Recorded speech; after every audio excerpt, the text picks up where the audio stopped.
Okay, this is going to be the Easy NFT version 2 update walkthrough. So we're going to get started here. First, we're going to check out our image parts. So this would be your folder that you have all your different images in here. So we'll take a look. This is all that included in Easy NFT, so you can play around with them. They should already be imported into the main folder. So let's go to that main folder. We'll open up Easy NFT.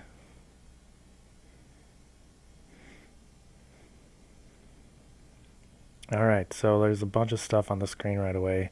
I know it's a little bit overwhelming, but it's pretty straightforward once you get the hang of it here.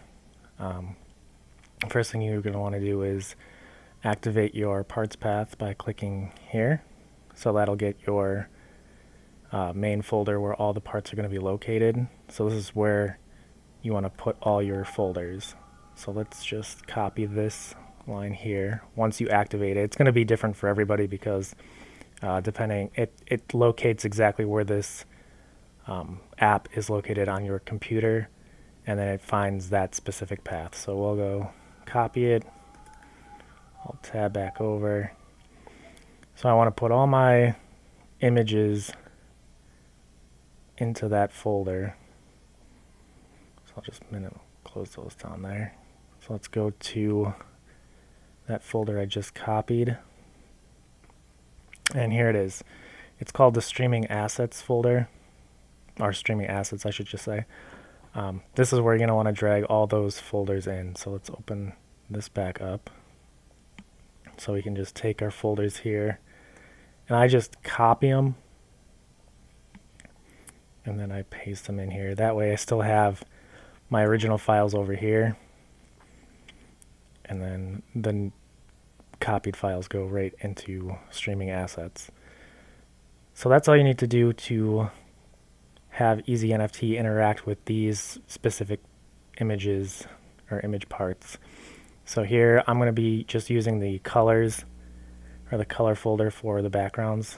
So here I have this pound symbol or hashtag or whatever you want to call it, that's in the name. This is going to represent our rarity, or our chance that it's going to pick this specific image for our background. Let's go to, let's see. Okay, so our base body, they're both the exact same picture, but I just put two in here with different names with these parentheses.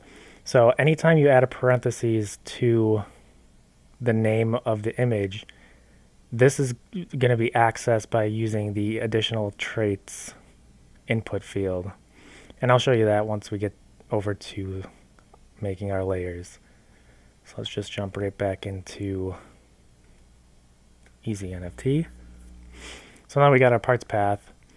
We can click on Create Path, and that'll get where all of our images are going to be generated to, is going to go right in there. And then we can click on these fields here to set each one of these folders to a default name. And you can see that right here on the edge. It's called Creative Assets for where the assets are going to go. Created Documents, or I should say Created Data, and then Manifests. And each one has an underscore in front of it.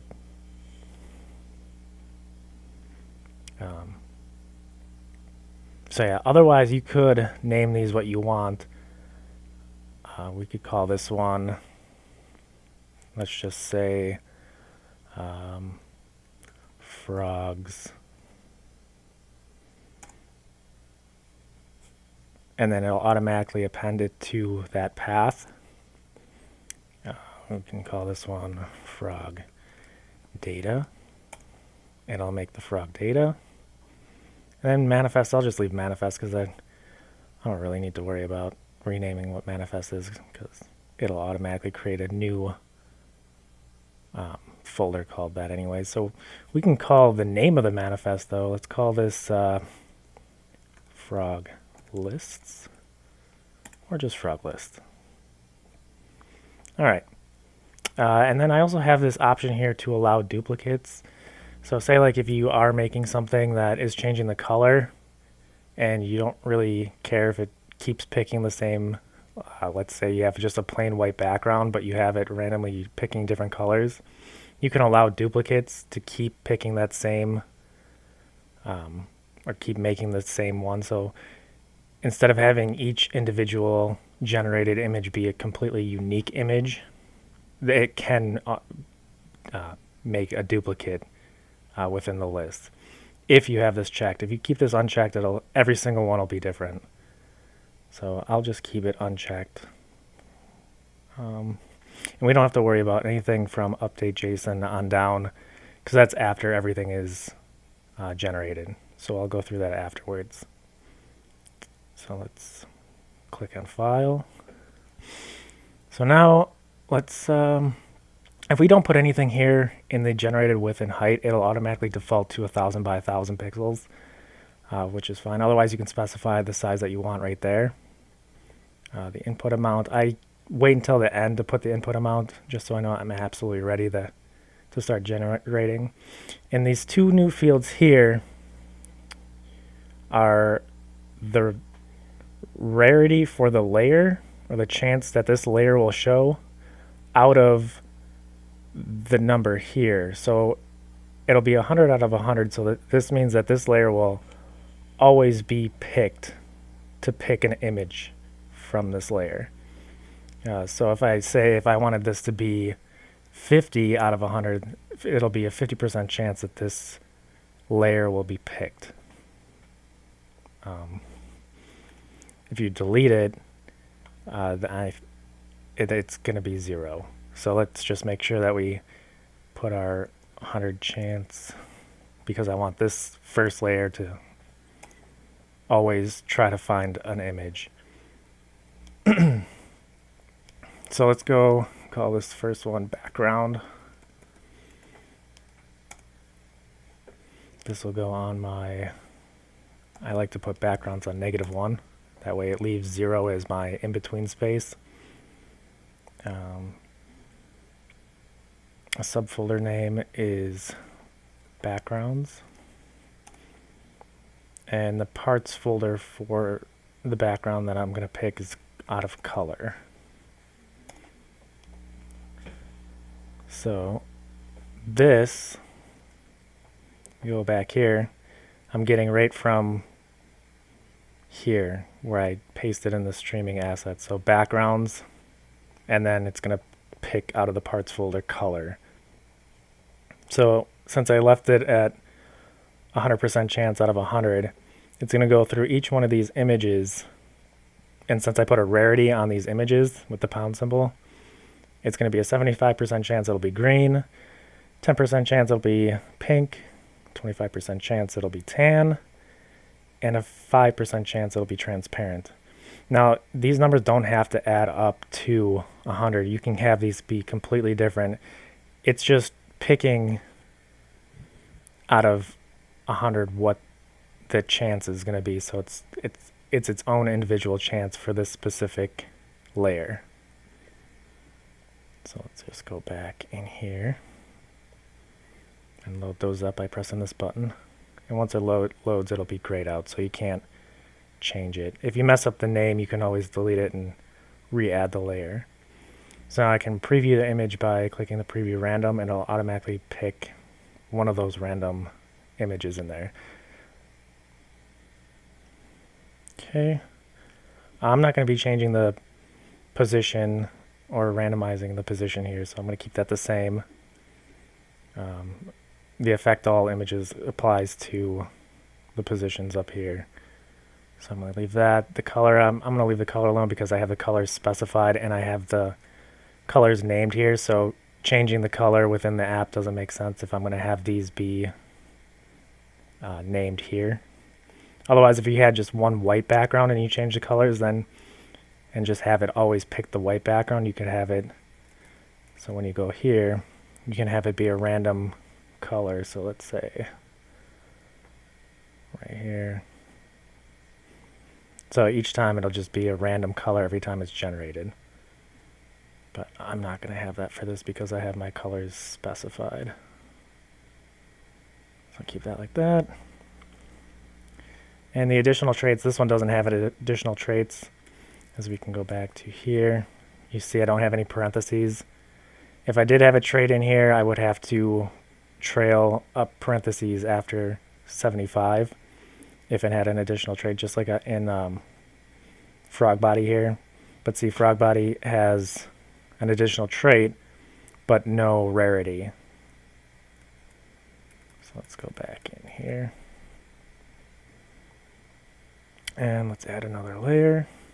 This one's going to be the base. Oops. Base body. And I don't have a parts folder name for that. It's just base body is the main folder, so it's just going to pick right from there. So I don't have to specify a parts folder name. But I'm going to call this base. Actually, no, I'll call it body. That'll be body. And this will go on layer 1 because I start my base image on layer 1 for all my projects. It's just personal preference. So click that to load it. And I only have the 2 images in there. So it's going to say 1 out of 3.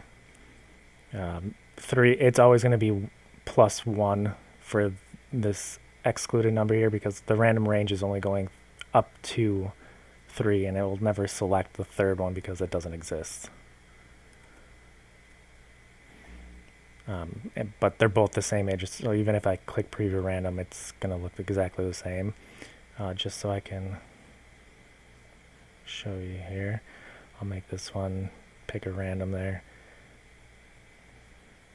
So that just to show you, it is 2 images, but they both look exactly the same. You know, just because I will make this one like that.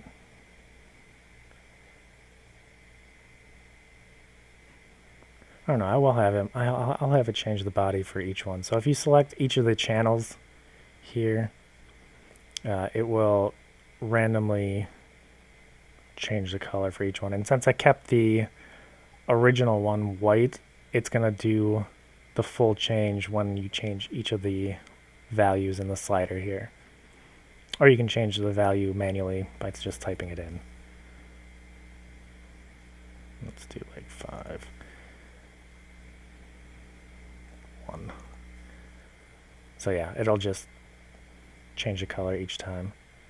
So every time a new body is generated, it will be a different color.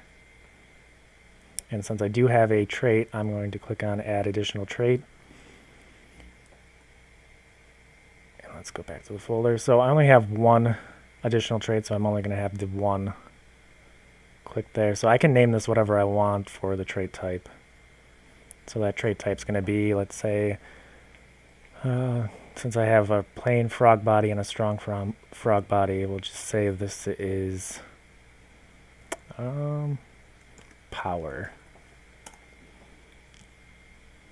Okay. Now let's add another layer. This will be the eyes. That'll stay on 1. This is just the outside of the eyes, so it'll be this part here.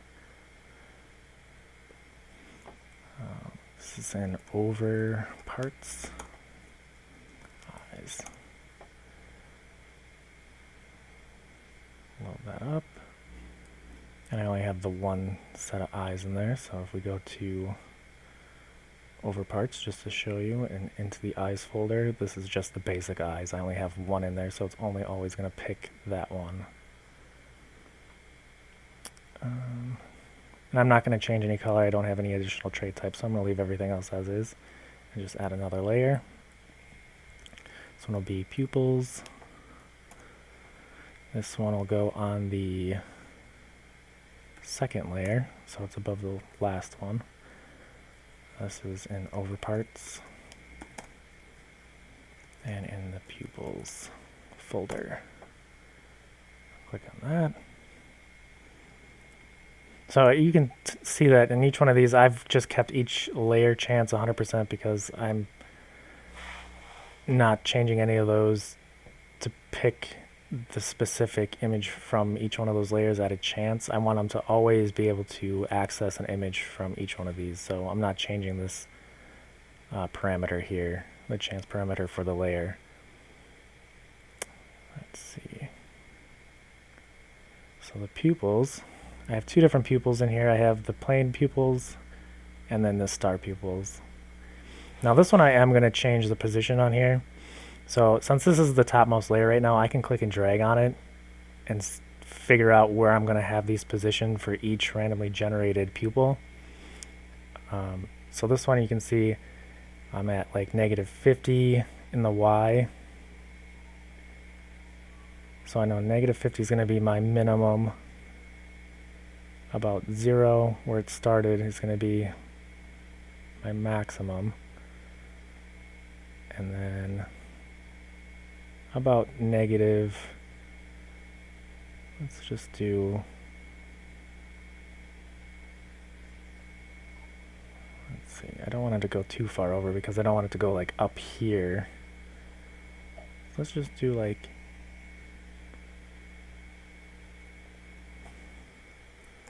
-50. Oops. Keep that 0. -50.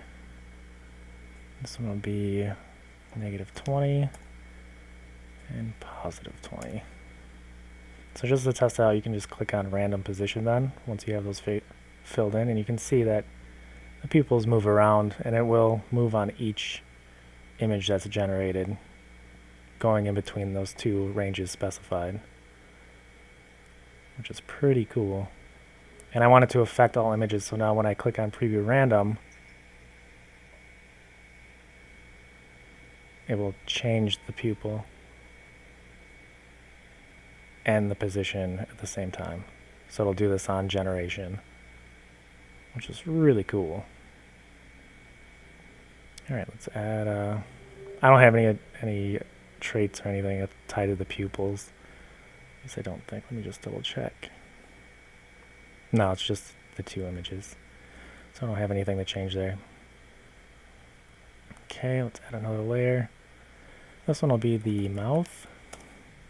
Now anything that you do name in this top part here is going to be the first trait type for the image that's picked in here. So under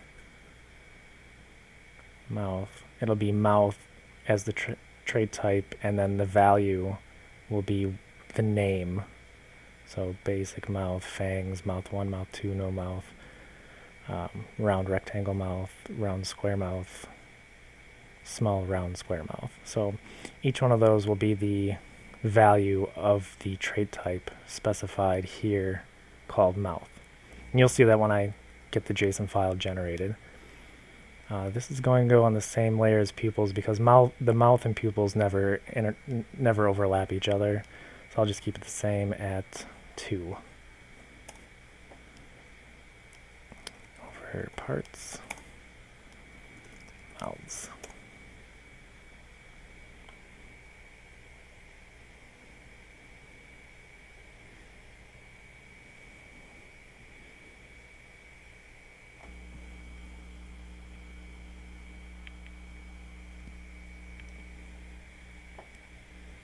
Okay, preview. I'm going to keep the mouth in the same position, so I'm not going to change any of those. I'm going to change the color, and I'm going to affect all images. Let's see if I have a trait type here. Nope, it's just the name, so I don't have to worry about trait type.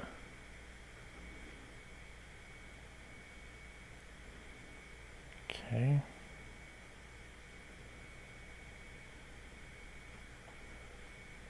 add another layer here. This one will be called tie. This is going to go on the next layer above, which is 3, just in case the mouth ever overlaps with the tie. It's in the over parts. And it's in the folder called ties. We'll load those up.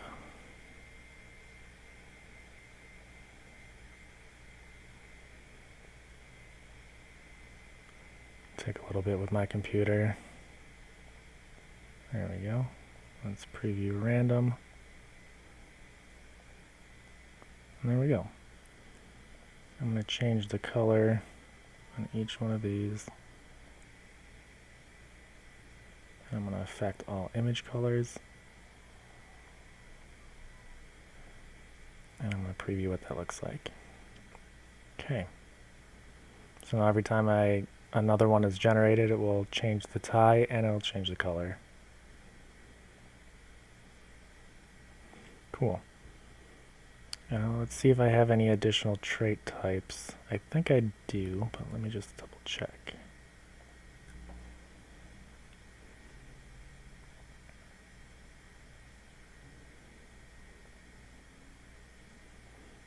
Okay, I do. So I have one additional trait type, so I can call this whatever I want. Let's go with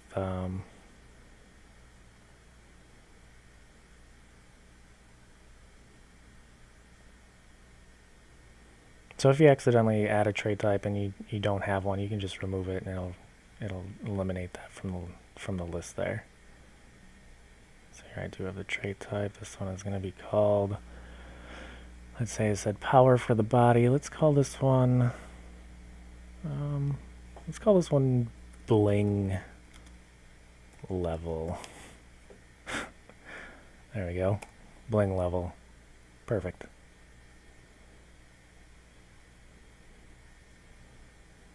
All right. And let's give this layer a chance. Let's do a 50% chance it'll show a tie. So this applies to everything within this layer. So it'll be a 50% chance out of 100. And since I don't have any rarities on each of the ties themselves, it's just going to take in consideration this number that I put in here. But if I did have rarities, it would first check to see if this layer is picked by running the check for the layer here. And then it would check to see if the chance for that specific item with the pound symbol, if that image is going to be shown or not. So it goes through 2 different chance checks, one for the layer and then one for each individual image. But since I don't have one for any of the tie images, it's just going to look at the layer chance here. So it'll be a 50% chance. Let's add another layer. This one will be mustache layer. This will go on layer 4. It's in over parts. And it's called mustaches. Okay. Load that.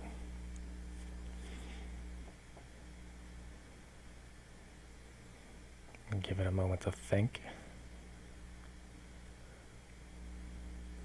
So yeah, depending on how many images you have, will determine on how quickly it loads it into the program here. And there we go. I'm not going to have my mustache move, so I'm going to leave the positions alone. I am going to have it change the color.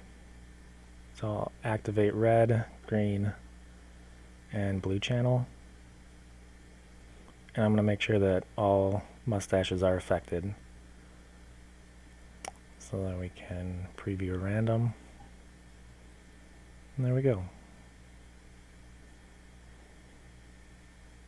Okay, so you saw that there was one that didn't show up there. And that is because I have a transparent, oh, not there, mustaches. I have a no mustache image here. Let's just open this up so you guys can see. That is just a full transparent image. There's nothing to it. It's just completely, well, once it loads here, you'll see it. It's just completely transparent. There's nothing in there. Okay, I'll close that down. And I do have a additional trait in parentheses here. So I'll add that.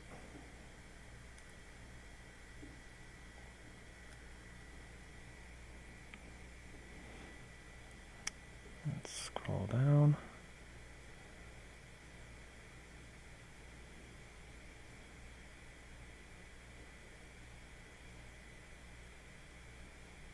If it would scroll down, it's just going slow. I have a really old computer.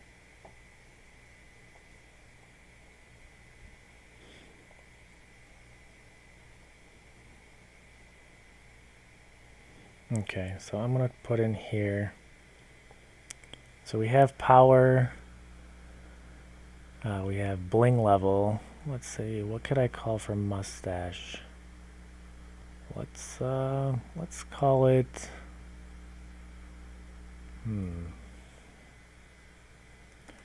Brawn? I don't know. Sure, let's call it brawn level.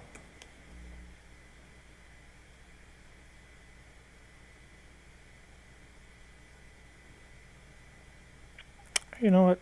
Since these are fancy frogs, let's call it fancy level.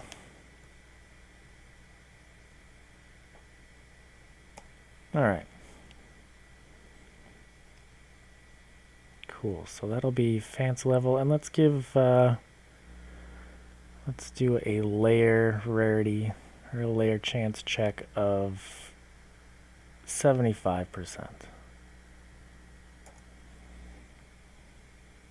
Okay. And let's add the last layer, which is the hat layer. So call this hat.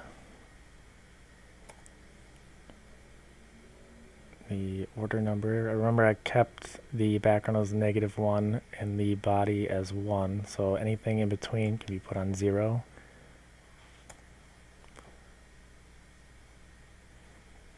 This is in under parts. And it's called hats.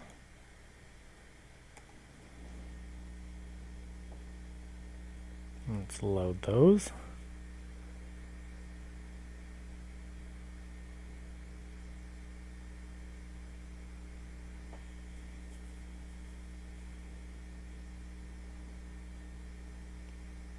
Okay, we'll preview just so I can get something up there to see. And I'm not going to change the position on this one, but I am going to change the color channels. So red, green, blue.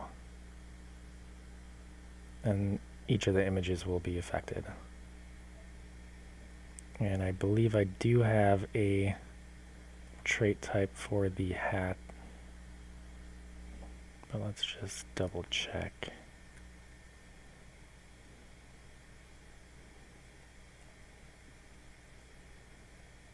So this time I'm in the under parts here. Hats. So yeah, I do have a trait type, an additional trait type for the hats.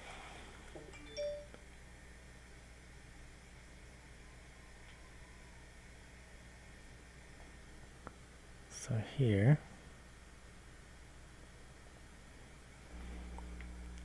let's call this one defense. Okay. This hat will give them some defense. And then we can randomize the color just to preview that. All right. Now we are set. Let's go ahead and put in a number of how many we want to generate. You can put in as many as you want, or as many as you're gonna need for your project. This one I'm only gonna do 50, just so it can be quicker. And hit generate. And you'll see each one of these start to generate a frog.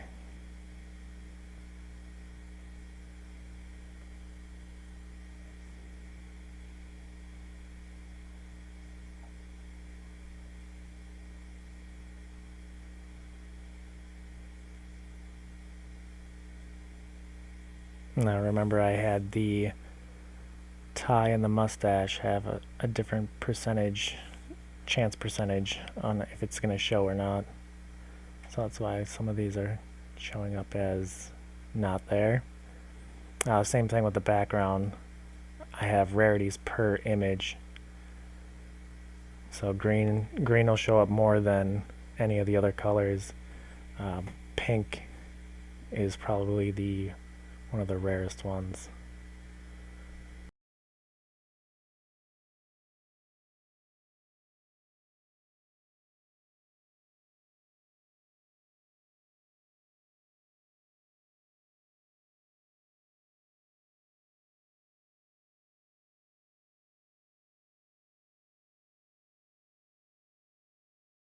Alright. So now that it generated, we can go to File, and then we'll copy this created path folder. So copy that, and then we'll tab over to Finder.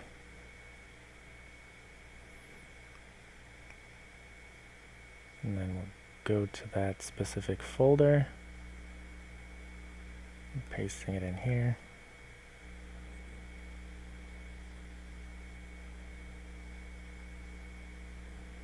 And I'll jump right to the folder where everything got generated to.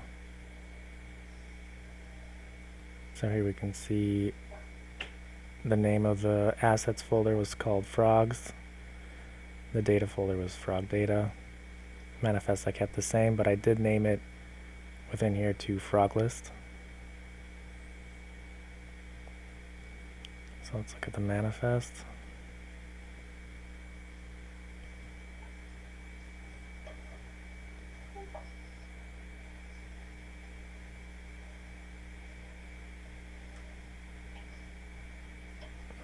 Okay, I'll bring this off to the side.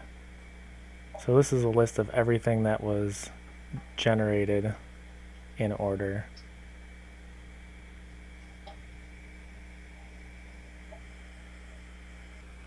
Okay.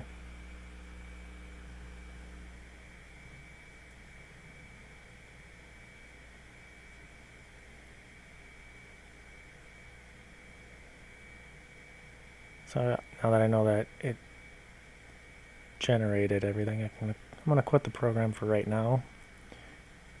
Okay, so we have the manifest generated here. So this is going to be every single image that was generated in order, and it will just list them all out for you. So if you wanted to find specific ones, you could just do a Control F or Command F to find specific ones that have a certain trait. Or you can copy and paste this into let's say a spreadsheet, and then separate it all by that way. That way you can see which one is each number. So let's look at the actual images. 1 through 50. Just open these up. And here we go. You can see just by looking at the little thumbnails here. You can see I have a couple in there that are pink. Remember I had the rarity of pink set to 10%, tan was 25, green was 75, and the rare trait was transparent at only 5%. So any image that has a transparent background is considered rare. Let's just look through all these.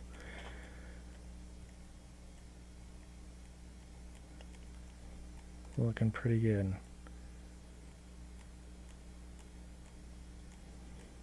Remember, mustaches and ties also had a layer chance on there.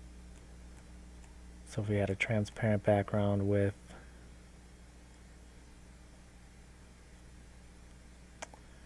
let's see.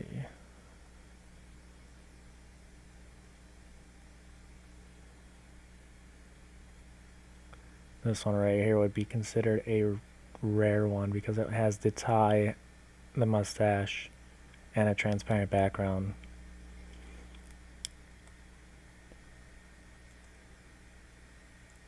And this one would be rare also, but not as rare as this one.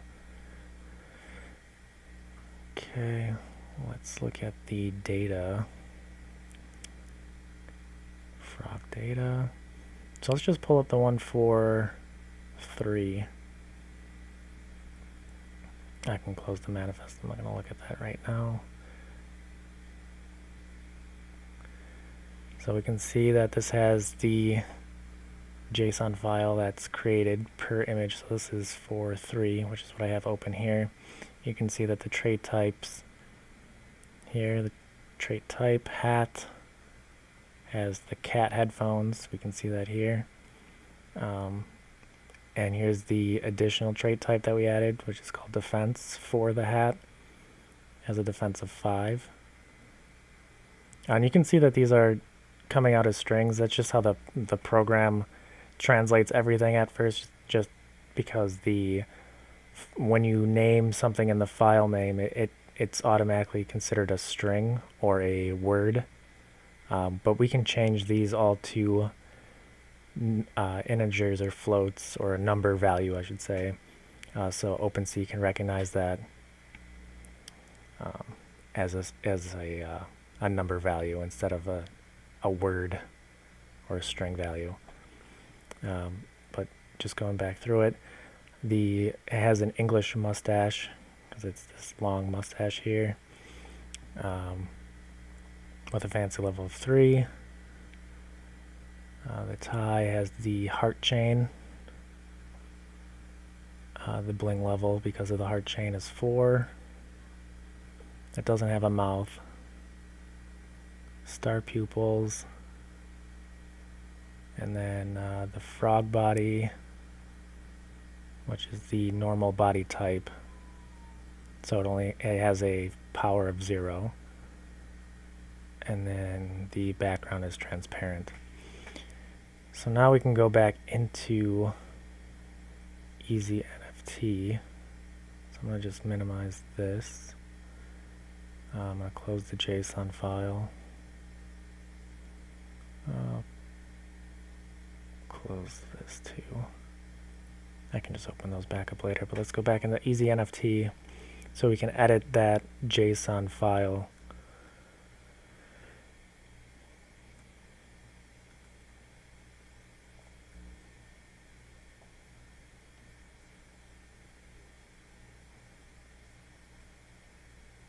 Right here. Okay. So let's just open this back up again. So you can see that the description and this entire top part of the JSON file needs to be updated because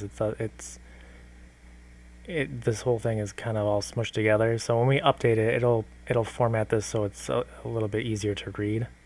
I just have it, when it first generates it, it makes it as small as possible so I can generate it as fast as possible.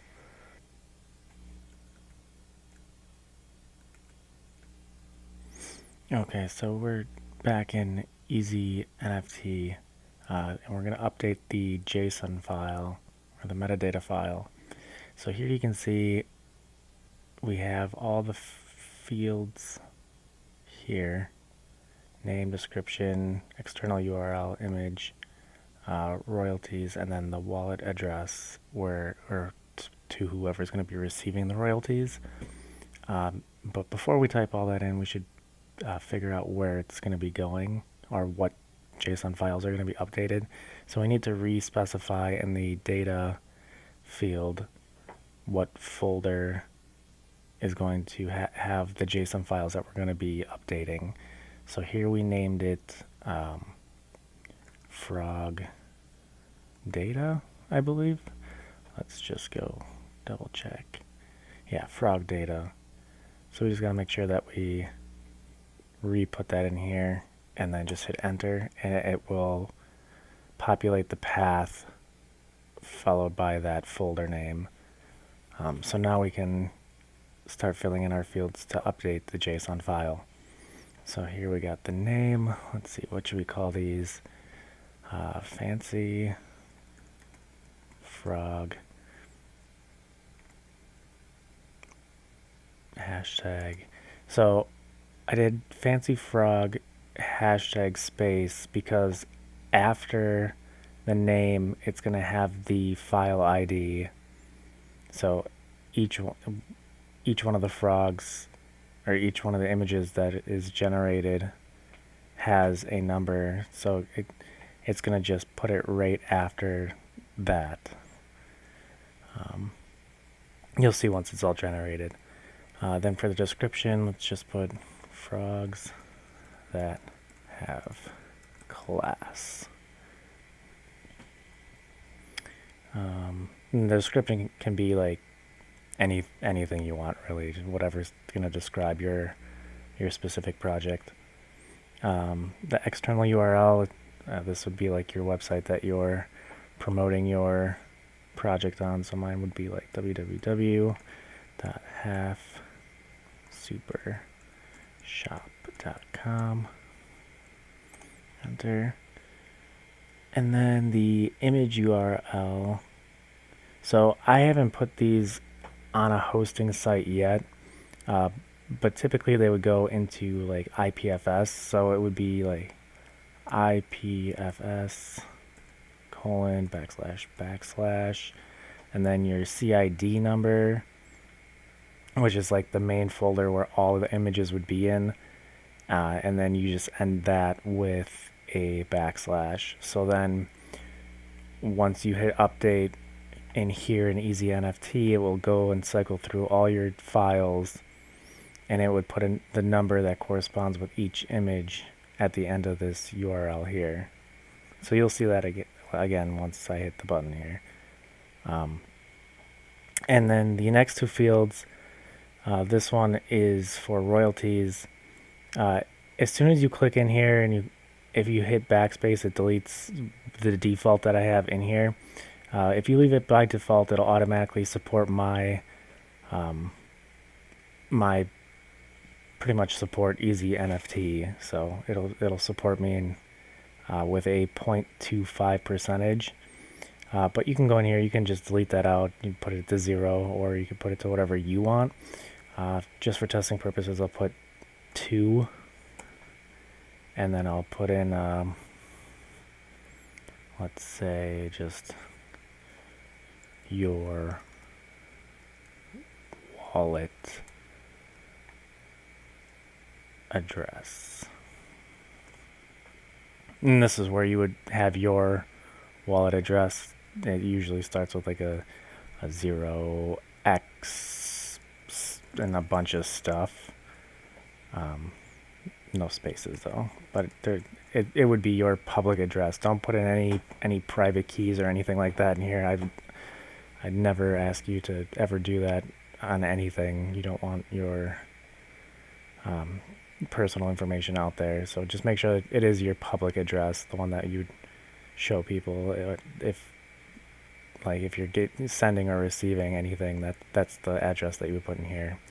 So right here, your royalties, this is how much in royalties you'll be getting in a percentage, and then here is your wallet address, so you can receive that royalty percentage.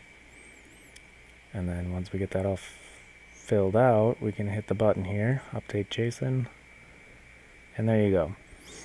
If it didn't find this, or if you forgot to specify the correct folder path, it would error out and say that 0 files were found, and then it would automatically highlight the data area showing that this needs to be filled out. But let's go check out to see how that looks now. Let's go and open 3. So here, this is what I was talking about, it being formatted nicer for you to read. So you got your file ID at the top, and your description, your external URL. Here's the image URL. See how it ends it with the file ID.png. That way this should locate it directly into IPFS. Then the name. This says 200, so with the percentages, whatever number you put in there, it multiplies it by 100. That's just how it reads it. So like 100 equals 1%. Just keep that in mind. And then this is where your wallet would go. And then here are the attributes. So you have all the attributes here. These are,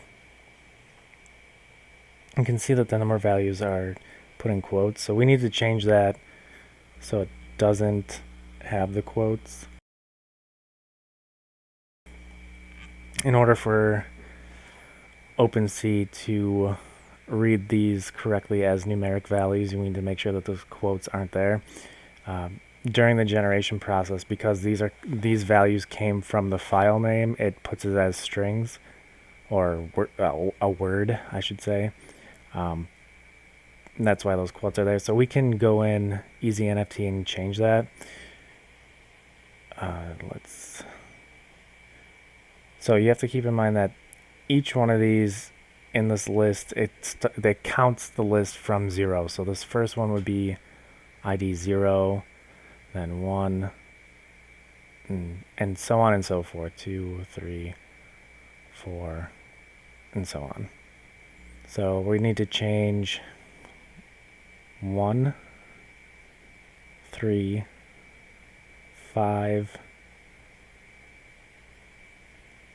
and 10. So 1, 3, 5, and 10 to change them to numeric values.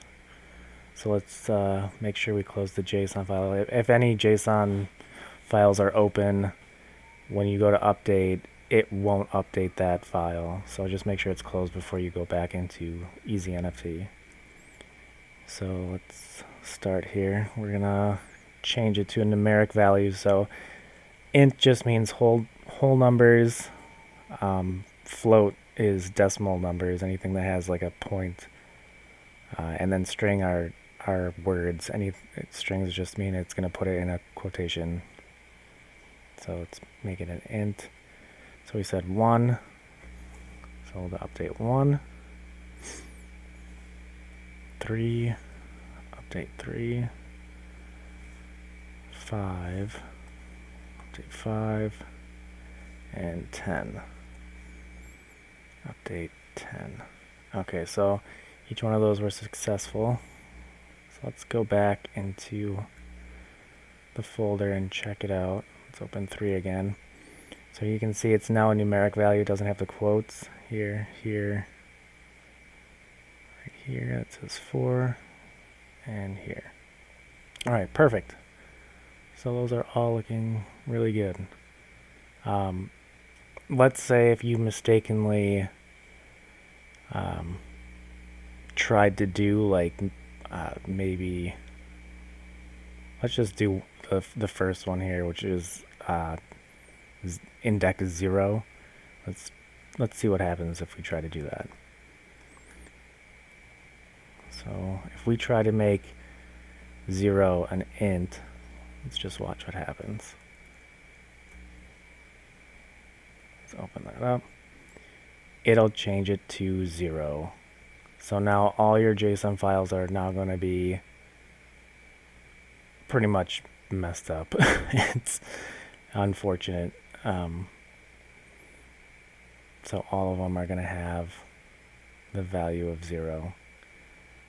So we just got to be very careful when doing this. You have to make sure that you're specifying the right one. So I would like write them on a piece of paper or something just to make sure that you absolutely have the right one. Or if you think that you might end up missing the number, you can always, I put this option in here, you can always click this create edited attributes files folder. So say like if you did want to click that and you think that you're going to make a mistake, I would have that checked. So let's try to edit now. Let's do 2, 0, 1, 2. Let's try to make this an int. So I'll go here, change this to 2, and let's see what happens here. Now that I have created edit attributes file folder, so this would create a folder with your edits in it instead of just overwriting what's there. So here, if we scroll down to the bottom now, there'll be another folder with the edited JSON files. So here we'll open up 3 on this one, and you'll see this is the one that we just changed here, and now it has the value of 0 because we tried to change a string value to a integer value, which is not good because it'll just set it to 0 because it'll try to turn this into a number, which it cannot, so it'll make it 0. So because that happened, let's say that you didn't click the edited attributes file. In that case, you will have to regenerate your collection again, or go back in and change each one of these manually, which would take forever. So I highly suggest clicking that edited button toggle just to make sure that when something changes, you can check it out before overwriting something that you're not 100% sure on. Because then you can always take your old files here, just delete them, and use the files that are in the created folder. So with that being said, I'm just going to delete all these.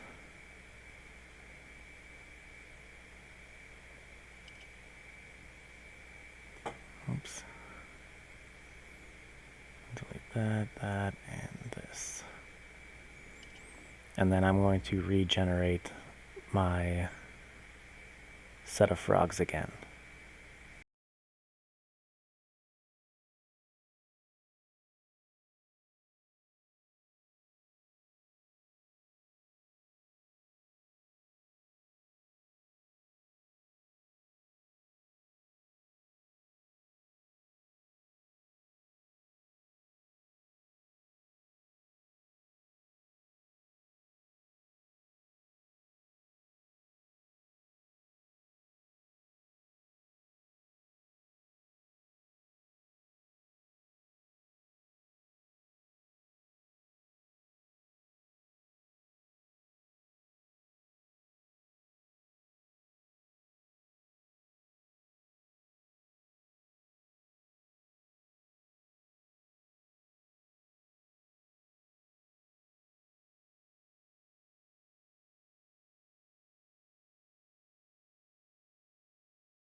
Okay, I retyped everything back in.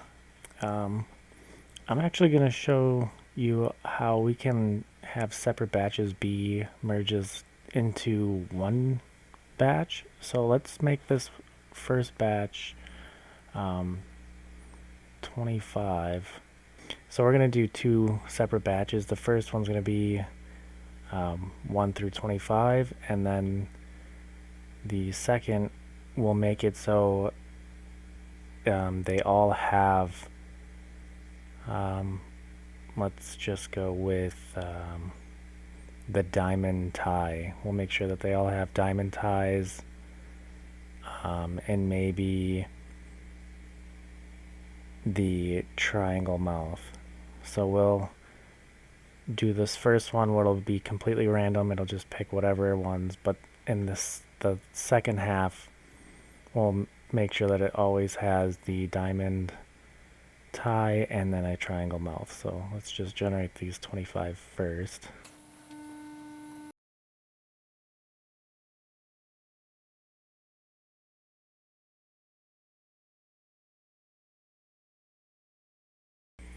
Okay, the first 25 are generated. Let's go take a look at those real quick before we go any farther. So I forgot to copy the path. So let's go to File. Make sure you copy your created path because this is going to be where everything got generated to. So let's go to our Finder. And let's go directly to that folder.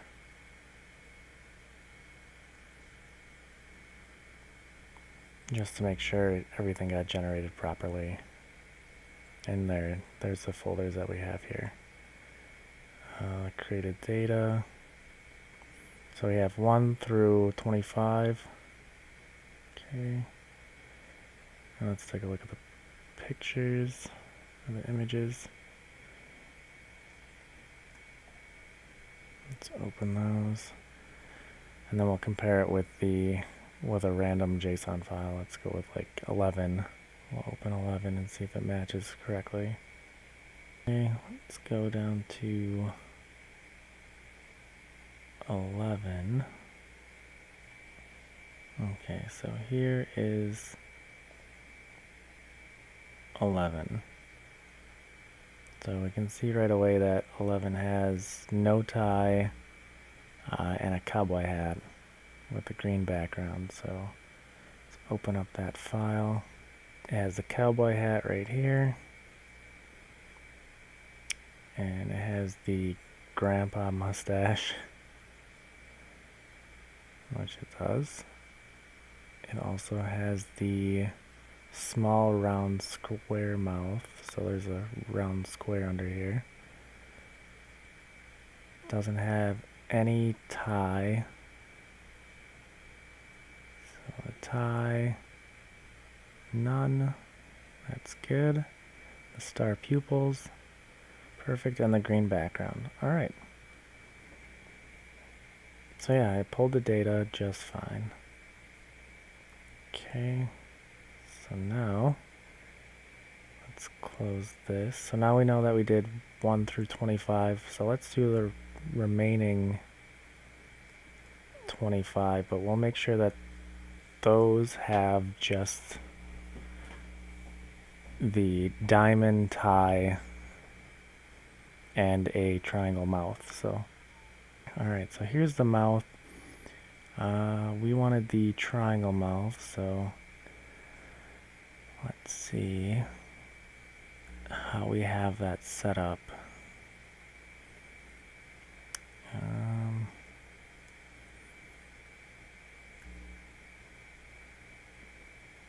We gotta go to our parts folder.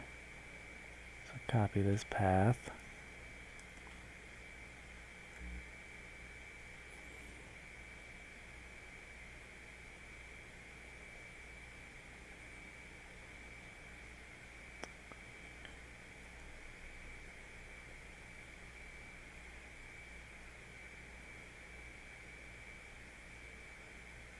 Okay, here we go. Let's go to the over parts,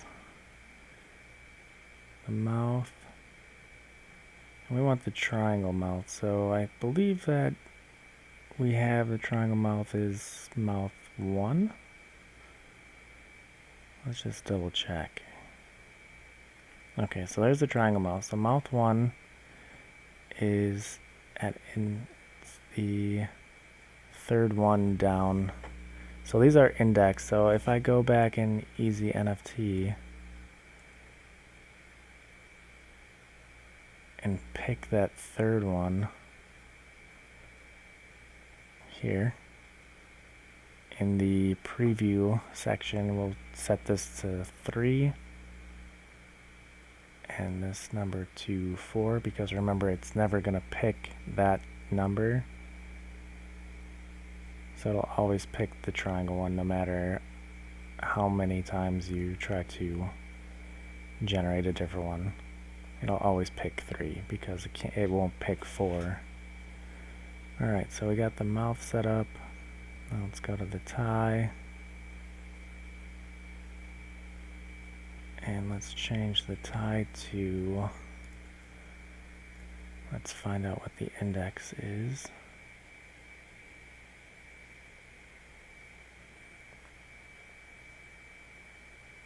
So the ties we set up as, it looks like the diamond tie is the first one. So we can go back in here, just change this number to 2, because we only want the first one to be picked. And then we'll generate it, and there it is. So there's the diamond tie. So when we do this next 25, we got to change the generated amount to 50 because we want there to be 50 total. And then we want to make sure that the number down here at the bottom says 25. So you can see the progress bar is starting at 25. If we go to File, we can change the start amount. So just to make 100% sure, you can just type in 25 right there, and it will start exactly at 25. So it'll pick up right where it left off, but now it will always have the triangle mouth and the diamond tie. So let's generate this next 25. And they should be going into the exact same file as the original batch. Except this time it will be making a new manifest because this is considered another generation list. And as you can see, the tie and the mouth is staying exactly the same while everything else is changing. Oh, except you saw that it disappeared there for a second, and that is because I forgot that we did have the layer rarity set, so it would shut it off and turn it on depending on if that rarity check was passed. So just to make sure. So yeah, I had a 65% chance on the tie, and I think I put an 80% chance on the mouth. So there still was a chance that those didn't show up. If I would have left those at 100, then they would have stayed there. So let's go to the data file now. Oh, I forgot to copy the path. Let's go here. Copy the path.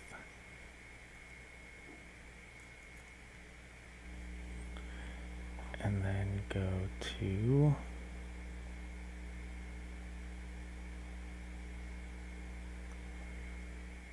this folder, paste that in there, hit go. Okay, and just like I said, it appended the second batch in the exact same folder. So this is like extremely powerful when you're wanting to create a certain amount of characters or images with a trait that's continuous. In my case, I forgot to change the layer rarity, so it did shut it off sometimes. But here, let's just take 26 through,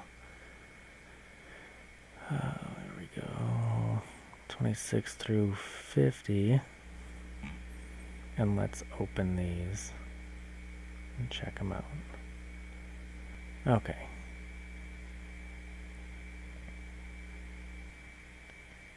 So you can see right off the bat that the rarity check for the mouth and tie. So this first, it looks like the first instance here, it shut the tie off for 2, turned it back on there, shut the mouth off there.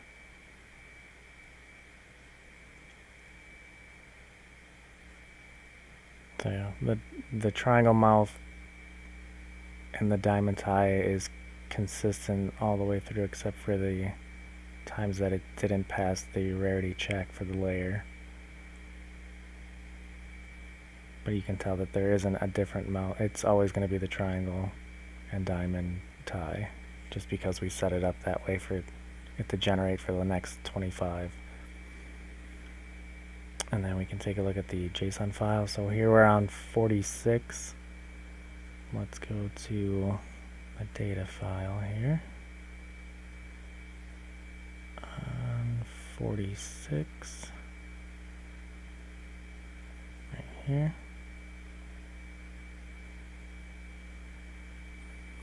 And there you go. Here it appended the exact same data that we had originally from the first batch. It just made it for the second batch. So that way you can specify exactly what you want for certain batches. If you want 10 more characters to have a specific trait, you just make sure that you make your first batch of characters with your random traits, and then the next batch you set it up specifically to have specific image elements, and then you run your batch again with the number.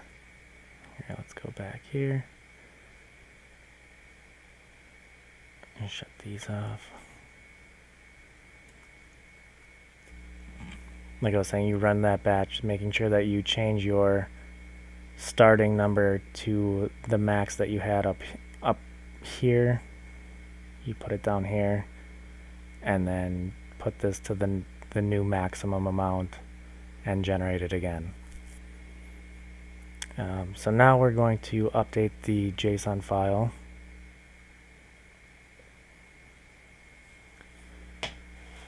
So here we're going to put the name. The name's going to be Fancy Frog space hashtag space description frogs that have class URL www.halfsupershop.com image. Again, I don't have them on a hosting site, but at this point you would put them into IPFS and then copy that CID so you can put that information in here. I'm just going to put this as an example, so IPFS. And then here you would put your CID for the folder that all the images are in, followed by a backslash. And then your royalties, you set your royalties to whatever you want. I'm going to put 3. And then I'm going to just make up an address here called 0x0003 blah blah blah blah blah. So that's not a real address. Don't even try to use this. So I'm going to update. And there you go. It says the 50 have been updated. Let's go check it out.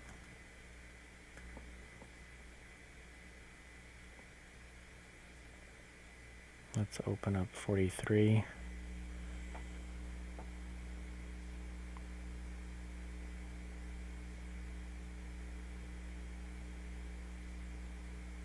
it is.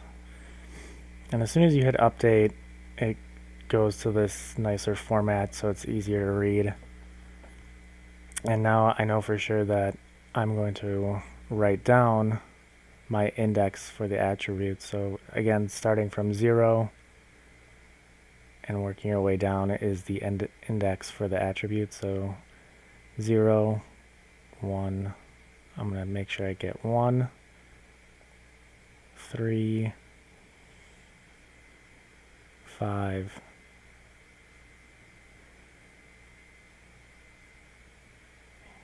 and 10. So 1, 3, 5, and 10. I'm going to change to a numeric value. I'm going to close this out so I can make sure I update everything. And then tab back over to Easy NFT. Click the int toggle, type in 1, converted.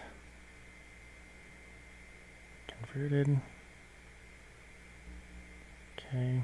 Again, this is where I would highly suggest making a created edited attributes file folder, just in case you mistakenly change something that you're not supposed to.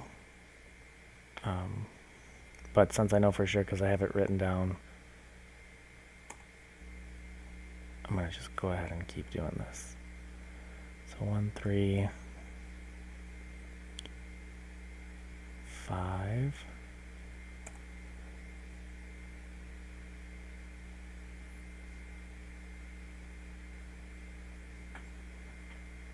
And 10.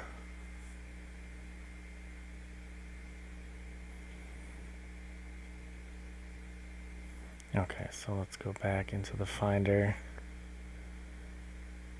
Open up 43 again, just to make sure that those values did get changed to a numeric value. So defense 2, fancy level 0, bling level 7. Keep scrolling down. And the power level is 0. Okay, so those were all changed to numeric values. You can see that it's no longer has the quotation marks, which is perfect because now we can move on to the next part, which is showing how to use these other options that are on the bottom here. So if you wanted it to display only a value, you could check this box here. That means it will only display, go back to the JSON file, it will only display the value. It will get rid of the trait type. So let's, for example, change,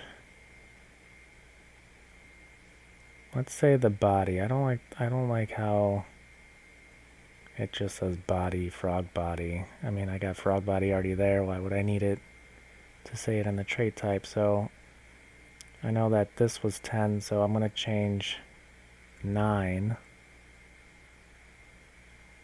And close this.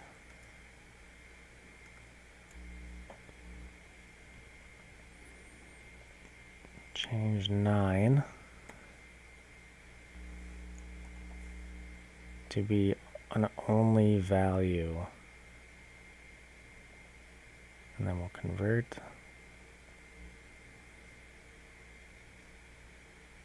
Go back to the Finder. Let's open up 38 this time.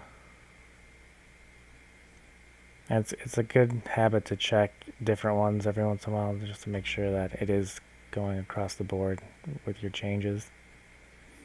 So let's scroll down to the bottom.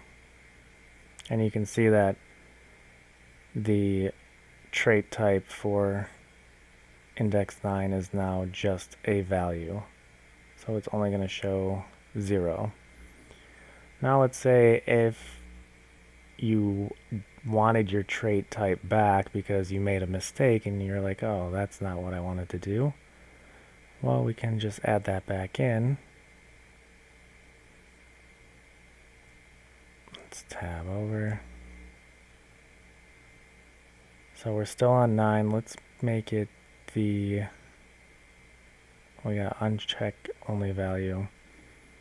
It's still going to stay, the value of index 9 is still going to be an integer, so we're going to leave it at int. But we're going to type in down here at the trait type to insert in JSON.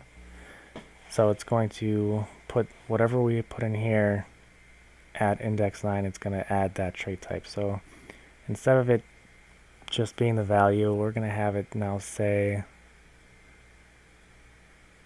because I only have the one body type and it's saying 0 now because I left it at integer. I don't know if you caught that, but we can fix that by just putting in body here. Or let's just frog body like that. So now, because I only have the one frog body, it doesn't change no matter what. And let's convert that. So now it should have added the trait type frog body to that one that we just changed to only value. It should add that back.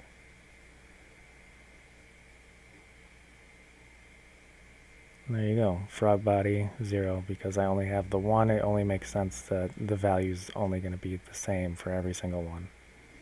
Perfect. Okay. Again, it is a good habit to make sure that you do have your box checked over here to create a file when you update, and then check just to make sure that what has changed is exactly what you wanted it to be changed. Otherwise, you'll have to regenerate your list again to get that value back, because those values are being pulled from each image element that's generated. Otherwise, I would have put an option in here, but then it would just change that value across the board for every single one, and that's not the case for when the images are being generated. You don't have the same image each and every time. So again, make sure this, just have a habit to have this check, generate, make sure that's correct, delete the old one, and then drag the new one back, or drag the new files into the previous folder. So you're just creating, checking, updating, and so on and so forth. Okay, so let's look at something else that we can change on here. Let's open up 42. So we can change numeric values for those other options. So here we have defense at index 1 and fancy level at index 3. So let's make defense a boost number and the other one a boost percentage. So we got index 1. We're going to have that be a boost percentage.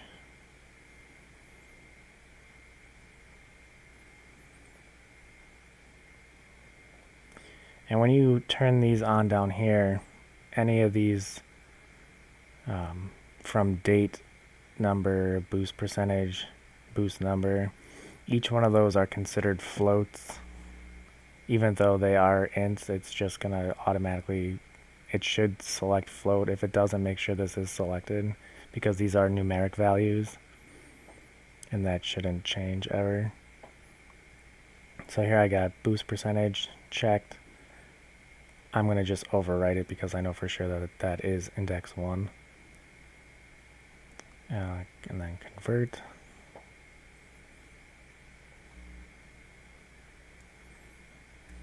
So let's go check out that. Let's look at 41.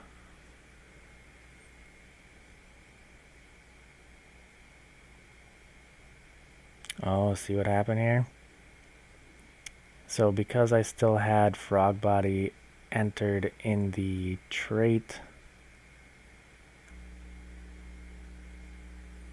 the add trait, it didn't take the boost percentage into consideration. It just automatically changed the trait type to frog body. So let's fix that by changing that back to defense. Or what did we have there for that first one? Let's just call it something else. Let's call it, let's just say level. Make sure you take boost percentage off this time. And we can just leave it as a float numeric because it is a whole number. It's just going to change it to a number anyways. So we'll convert that.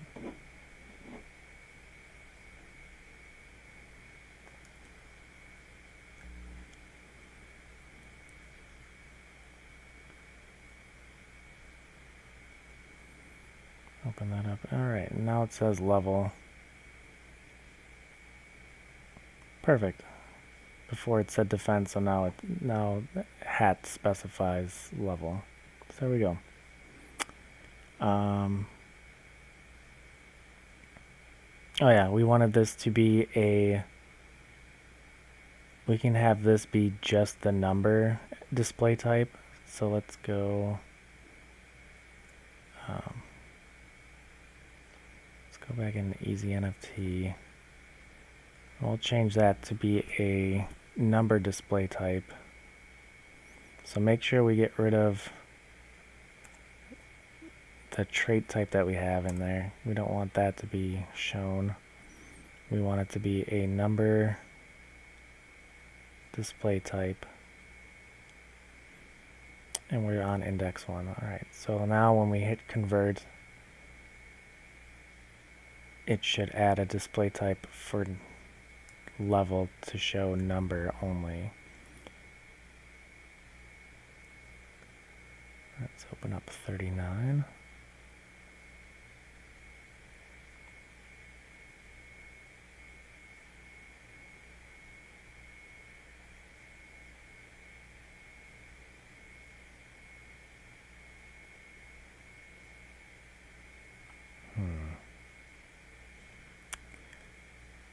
It didn't do it.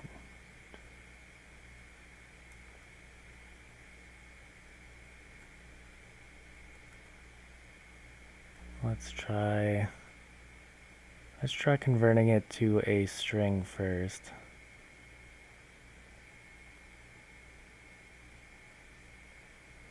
It might be because my computer is being really slow right now. Let's see if that works first. I just want to make sure that this is working properly. Okay, so yeah, I changed it to a string, so it is recognizing it.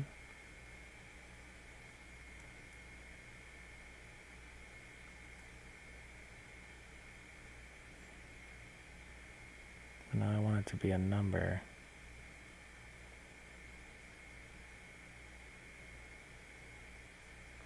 I want it to have a number display type. So let's see if that worked this time.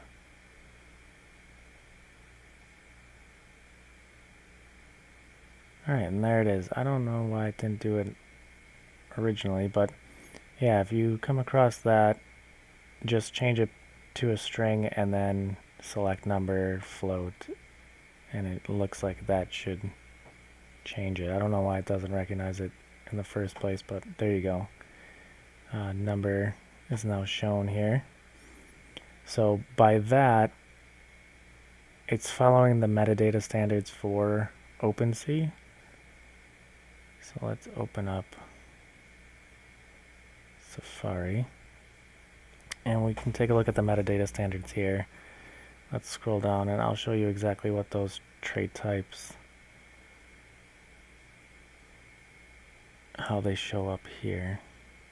So if we scroll down to display types, you can see the example that they give here on how the attributes look. So the numeric trait types, this is why we have to get rid of the quotation marks in order for it to show up properly. So number is going to show on the lower right in the image below. So let's look at this image below. Scroll down a little bit.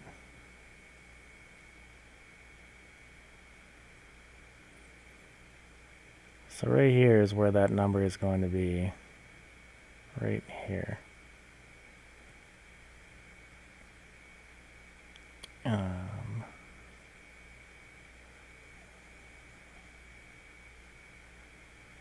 And then the boost percentage will be on the lower left, while the boost number, it's similar, but it's just a, so you got your boost number and your boost percentage. So this is what they would look like here. And this is exactly why we're changing the numeric values from having the quotes to just numbers, because then it would display an OpenC properly here. The only value would look something similar to this, where it just says a generic property. So here it just shows the value is happy.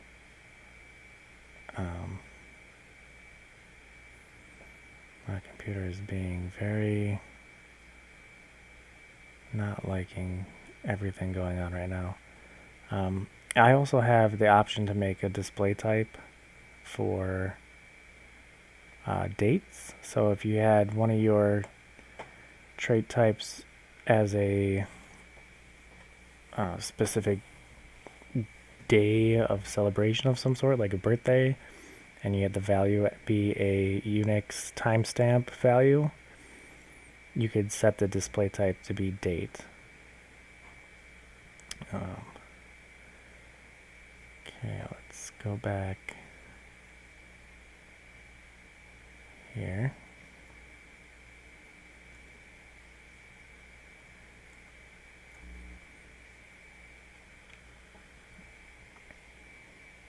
Okay.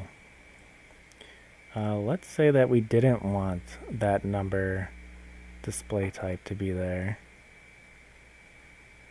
So here we have it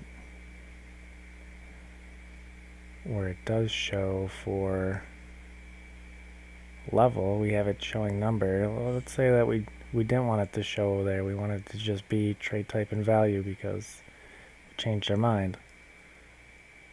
Well, we can just close that JSON here. We'll go back into Easy NFT, uncheck number, and then we'll click on Remove Display Type. So since it is on index 1 still, we can click that. It doesn't matter if you have any of these checked at this point. As long as this is checked, it'll, no matter what value type you have selected up here, the remove display type should work. So we'll just get rid of number. And let's go check it out.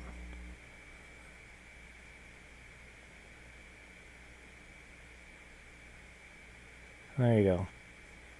So now the display type is gone. Perfect. Now let's close that. Go back into Easy NFT. Alright, so now that I went through what all these buttons do here for converting the trait values, we'll just uncheck these so I don't mistakenly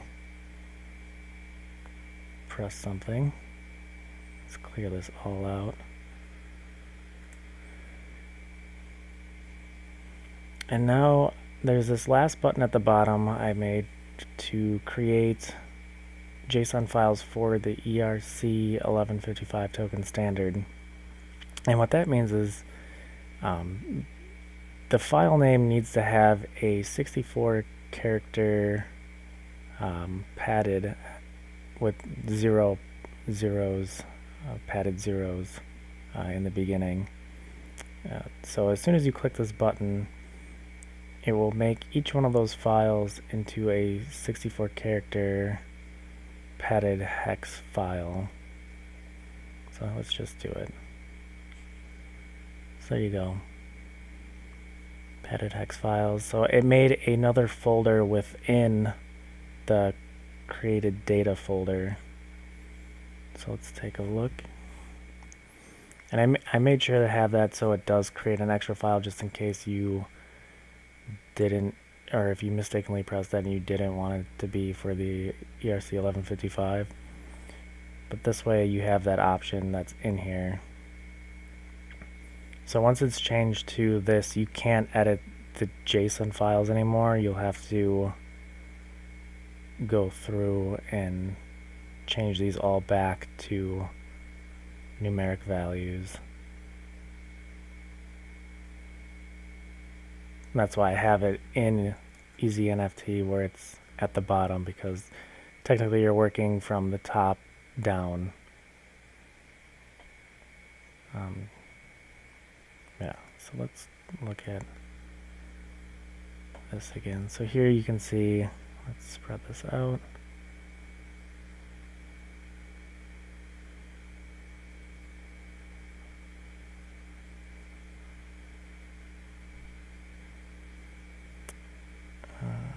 Let's put this over here. So you can see that the file name now is 64 characters with the padded zeros in front of the numeric values.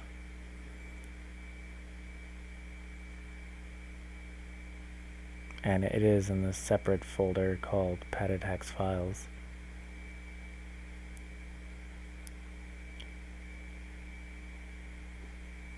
Alright. That way it's ready for your ERC 1155 tokens. Let's tap back over.